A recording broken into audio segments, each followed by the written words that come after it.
5ാം ക്ലാസ്സിൽ 2024 നടന്ന പാദവാർഷിക പരീക്ഷ, അതായത് കഴിഞ്ഞ വർഷം നടന്ന പാദവാർഷിക പരീക്ഷ താരീഖിൻ്റെ ചോദ്യപേപ്പറാണിത്. മാർക്ക് 50. നമുക്ക് ചോദ്യങ്ങൾ നോക്കാം. 1. യോജിച്ചവ ചേർക്കാം. ഇവിടെ തന്നിട്ടുണ്ട്: ഗോത്രക്കാർ, പർവ്വതം, സഫർ മാസം, അഹ്സാബ്, സമാധാനം സ്ഥാപിക്കുക, ഷവ്വാൽ മാസം. 1ാമത്തെ ചോദ്യം ഖന്ദക്ക്. ഉത്തരം അഹ്സാബ്. ശത്രുക്കൾ സംഘടിതമായി വന്നതിനാൽ ഖന്ദക്ക് യുദ്ധത്തിന് അഹ്സാബ് എന്നും പേരുണ്ട്. 2. ഉഹദ് യുദ്ധം ഉണ്ടായത് ഷവ്വാൽ മാസം. ഹിജ്റ 3-ാം വർഷം ഷവ്വാൽ മാസം 15-നാണ് ഉഹദ് യുദ്ധം ഉണ്ടായത്. ഹിജ്റ 3-ാം വർഷം ഷവ്വാൽ മാസം, അതും കൂടെ പഠിച്ചു വെക്കാം. 3ാമത്തെ ചോദ്യം അത്ഫാൻ. അത്ഫാൻ ഗോത്രക്കാർ. ഖുറൈശികളും അത്ഫാൻ ഗോത്രക്കാരും സംഘടിച്ച് മുസ്ലിങ്ങളോട് യുദ്ധം ചെയ്യാൻ തീരുമാനിച്ചു. അതാണ് ഖന്ദക്ക് യുദ്ധം. 4ാമത്തെ ചോദ്യം ജബലുർ റുമാത്ത്. ജബലുർ റുമാത്ത് പർവ്വതം. അതിൻ്റെ ഉത്തരം പർവ്വതം. ഉഹദ് യുദ്ധത്തിൽ അമ്പെയ്ത്തിൽ വിദഗ്ധരായ 50 പേരെ ജബലുർ റുമാത്ത് എന്ന പർവ്വതത്തിന്മേൽ വിന്യസിച്ചു. പർവ്വതമാണ് ജബലുർ റുമാത്ത്. 5ാമത്തെ പ്രതിരോധത്തിനുള്ള അനുവാദം ലഭിച്ചു. പ്രതിരോധത്തിനുള്ള അനുവാദം ലഭിച്ചു. ഉത്തരം സഫർ മാസം. സഫർ മാസത്തിൽ. ഏത് വർഷത്തിലാണെന്നും കൂടെ പഠിക്കുക. ഹിജ്റ 2-ാം വർഷം. ഹിജ്റ 2-ാം വർഷം സഫർ മാസം. 6. ഇസ്ലാമിൻ്റെ അടിസ്ഥാന ലക്ഷ്യം സമാധാനം സ്ഥാപിക്കുക. ഇസ്ലാമിൻ്റെ അടിസ്ഥാന ലക്ഷ്യം സമാധാനം സ്ഥാപിക്കുക. പൂർത്തിയാക്കാം. അതിൽ 1ാമത്തെ യുദ്ധവും അക്രമവും ഒരിക്കലും ഇസ്ലാം പ്രോത്സാഹിപ്പിച്ചിട്ടില്ല. യുദ്ധവും അക്രമവും ഒരിക്കലും ഇസ്ലാം പ്രോത്സാഹിപ്പിച്ചിട്ടില്ല. 2ാമത്തെ ചോദ്യം അബൂജഹലിനെ പോലുള്ള ശത്രു പ്രമുഖരുടെ നിലപാടാണ് യുദ്ധം ഉത്തരം അനിവാര്യമാക്കിയത്. അബൂജഹലിനെ പോലുള്ള ശത്രു പ്രമുഖരുടെ നിലപാടാണ് യുദ്ധം അനിവാര്യമാക്കിയത്. 3. നബി സല്ലല്ലാഹു അലൈഹി വസല്ലമയുടെ പിതൃവ്യൻ ഉത്തരം ഹംസ റളിയല്ലാഹു അൻഹു. നബി സല്ലല്ലാഹു അലൈഹി വസല്ലമയുടെ പിതൃവ്യൻ ഹംസ റളിയല്ലാഹു അൻഹു. ഉഹദ് യുദ്ധത്തിൽ ഹംസ റളിയല്ലാഹു അൻഹു ഉൾപ്പെടെ 70 പേർ ഷഹീദായി. 4ാമത്തെ ചോദ്യം സഹാബികളിൽ നിന്ന് ബദറിൽ 14 പേർ ഉത്തരം ഷഹീദായി. സഹാബികളിൽ നിന്ന് ബദറിൽ 14 പേർ ഷഹീദായി. ഇത് പഠിച്ചു വെക്കുക. ഉഹദിൽ 70 പേർ ഷഹീദായി, ബദറിൽ 14 പേർ ഷഹീദായി. 5.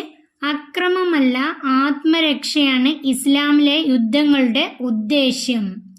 അക്രമമല്ല ആത്മരക്ഷയാണ് ഇസ്ലാമിലെ യുദ്ധങ്ങളുടെ ഉദ്ദേശ്യം. 6. ഉഹദിൽ മുസ്ലിം പക്ഷത്തു നിന്ന് പോയ 300 പേർ മടങ്ങി. അവർ മുനാഫിക്കുകളായിരുന്നു. മുസ്ലിം പക്ഷത്ത് നിന്ന് പോയ 300 പേർ മടങ്ങി. അവർ മുനാഫിക്കുകളായിരുന്നു, കപട വിശ്വാസികളായിരുന്നു. ഉത്തരം എഴുതാം. 1. എല്ലാം ഉപേക്ഷിച്ച് മുസ്ലിങ്ങൾ മദീനയിലേക്ക് ഹിജ്റ പോയത് എപ്പോഴാണ്? അതിൻ്റെ ഉത്തരം മക്കയിൽ ശത്രുക്കളുടെ ക്രൂരതകൾ സഹിക്കാൻ കഴിയാതെ വന്നപ്പോഴാണ് എല്ലാം ഉപേക്ഷിച്ച് മുസ്ലിങ്ങൾ മദീനയിലേക്ക് ഹിജ്റ പോയത്. മക്കയിൽ ശത്രുക്കളുടെ ക്രൂരതകൾ സഹിക്കാൻ കഴിയാതെ വന്നപ്പോഴാണ് എല്ലാം ഉപേക്ഷിച്ച് മുസ്ലിങ്ങൾ മദീനയിലേക്ക് ഹിജ്റ പോയത്. 2ാമത്തെ ചോദ്യം സരിയത്ത് എന്ന് പറയുന്നത് എന്തിനാണ്? അതിൻ്റെ ഉത്തരം നബി സല്ലല്ലാഹു അലൈഹി വസല്ലമ തങ്ങൾ സംബന്ധിക്കാത്ത യുദ്ധങ്ങൾക്ക് സരിയത്ത് എന്ന് പറയുന്നു. നബി തങ്ങൾ സംബന്ധിച്ച യുദ്ധങ്ങൾക്ക് അസ്വത്ത് എന്നും നബി തങ്ങൾ സംബന്ധിക്കാത്ത യുദ്ധങ്ങൾക്ക് സരിയത്ത് എന്നും പറയുന്നു. ഇവിടെ എഴുതേണ്ട ഉത്തരം നബി തങ്ങൾ സംബന്ധിക്കാത്ത യുദ്ധങ്ങൾക്ക് സരിയത്ത് എന്ന് പറയുന്നു. 3ാമത്തെ ചോദ്യം മദീനയിലെ ജൂതഗോത്രങ്ങൾ ഏതെല്ലാം? ഉത്തരം ബനു കൈനുകാ, ബനു ഖുറൈള, ബനു നളീർ. അതിൻ്റെ ഉത്തരം ബനു കൈനുകാ, ബനു ഖുറൈള, ബനു നളീർ. 4. ബദറിൽ മുസ്ലിങ്ങളോട് ഏറ്റുമുട്ടാൻ അണിനിരന്ന ഖുറൈശി യോദ്ധാക്കൾ എത്ര പേരുണ്ടായിരുന്നു? അതിൻ്റെ ഉത്തരം 1000-ഓളം. ബദറിൽ മുസ്ലിങ്ങളോട് ഏറ്റുമുട്ടാൻ അണിനിരന്ന ഖുറൈശി യോദ്ധാക്കൾ 1000-ഓളം പേർ ഉണ്ടായിരുന്നു. മുസ്ലിം പക്ഷത്ത് നിന്ന് നബി സല്ലല്ലാഹു അലൈഹി വസല്ലം തങ്ങളും 313 സഹാബികളും ആണ് ഉണ്ടായിരുന്നത്. നബി തങ്ങളും 313 സ്വഹാബികളും. ഇവിടെ എഴുതേണ്ടത് 1000-ഓളം. അടുത്തത് ബദറിൽ സംബന്ധിച്ച സ്വഹാബികളെ പറ്റി നബി സല്ലല്ലാഹു അലൈഹി വസല്ലം പറഞ്ഞത് എന്താണ്? ബദറിൽ സംബന്ധിച്ച സ്വഹാബികളെ പറ്റി നബി സല്ലല്ലാഹു അലൈഹി വസല്ലം പറഞ്ഞത് എന്താണ്? അതിൻ്റെ ഉത്തരം ബദറിൽ സംബന്ധിച്ച സ്വഹാബികൾ ആരും തന്നെ നരകത്തിൽ പ്രവേശിക്കുകയില്ല എന്ന് നബി സല്ലല്ലാഹു അലൈഹി വസല്ലം പറഞ്ഞിട്ടുണ്ട്. ബദറിൽ സംബന്ധിച്ച സ്വഹാബികൾ ആരും തന്നെ നരകത്തിൽ പ്രവേശിക്കുകയില്ല എന്ന് നബി സല്ലല്ലാഹു അലൈഹി വസല്ലം പറഞ്ഞിട്ടുണ്ട്. എണ്ണം എഴുതാം. ഒന്നാമത്തെ ബദറിൽ മുസ്ലിം പക്ഷത്തെ കുതിരകൾ. മുസ്ലിം പക്ഷത്തെ കുതിരകൾ 3. മുസ്ലിം പക്ഷത്ത് 3 കുതിരകളും 70 ഒട്ടകങ്ങളും 6 പടയങ്കികളുമാണ് ഉണ്ടായിരുന്നത്. 3 കുതിരകളും 70 ഒട്ടകങ്ങളും 6 പടയങ്കികളും. ശത്രുപക്ഷത്ത് 200 കുതിരകളും 700 ഒട്ടകങ്ങളും 600 അങ്കികളുമാണ് ഉണ്ടായിരുന്നത്. രണ്ടാമത്തെ ഖന്തക്കിൽ കിടങ്ങ് കീറിയ സ്വഹാബികൾ. ഖന്തക്കിൽ കിടങ്ങ് കീറിയ സ്വഹാബികൾ 3000-ഓളം പേരുണ്ടായിരുന്നു. കിടങ്ങ് കീറിയ സ്വഹാബികൾ 3000-ഓളം പേരുണ്ടായിരുന്നു. മൂന്നാമത്തെ ഉഹദിൽ ശത്രുപക്ഷത്തെ കുതിരകൾ. ഉഹദിൽ ശത്രുപക്ഷത്തെ കുതിരകൾ 200. 200 കുതിരകളും 300 ഒട്ടകങ്ങളും ഉണ്ടായിരുന്നു. ശത്രുപക്ഷത്ത് 200 കുതിരകളും 300 ഒട്ടകങ്ങളും ഉണ്ടായിരുന്നു. എണ്ണം എഴുതാനുള്ളത് പഠിച്ചു വെക്കാട്ടോ. അടുത്തത് പൂരിപ്പിക്കാം. ഉഹദിൽ നബി സല്ലല്ലാഹു അലൈഹി വസല്ലം തങ്ങളുടെ ഡാഷ് മുറിവേൽക്കുകയും ഡാഷ് പൊട്ടുകയും ചെയ്തു.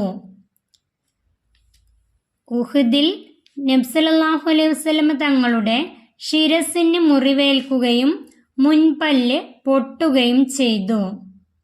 ശിരസിന് മുറിവേൽക്കുകയും മുൻപല്ല് പൊട്ടുകയും ചെയ്തു. വിശപ്പ് കാരണം ഡാഷ് കല്ല് ഡാഷ് സ്വഹാബികൾ കിടങ്ങ് കീറിയിരുന്നത്. അതിൻ്റെ ഉത്തരം വിശപ്പ് കാരണം വയറ്റത്ത് കല്ല് വെച്ച് കെട്ടിക്കൊണ്ടായിരുന്നു സ്വഹാബികൾ കിടങ്ങ് കീറിയിരുന്നത്. വിശപ്പ് കാരണം വയറ്റത്ത് കല്ല് വെച്ച് കെട്ടിക്കൊണ്ടായിരുന്നു സ്വഹാബികൾ കിടങ്ങ് കീറിയിരുന്നത്. 5ാം ക്ലാസ്സിലെ താരീഖിൻ്റെ കഴിഞ്ഞ വർഷത്തെ ചോദ്യപേപ്പറാണിത്.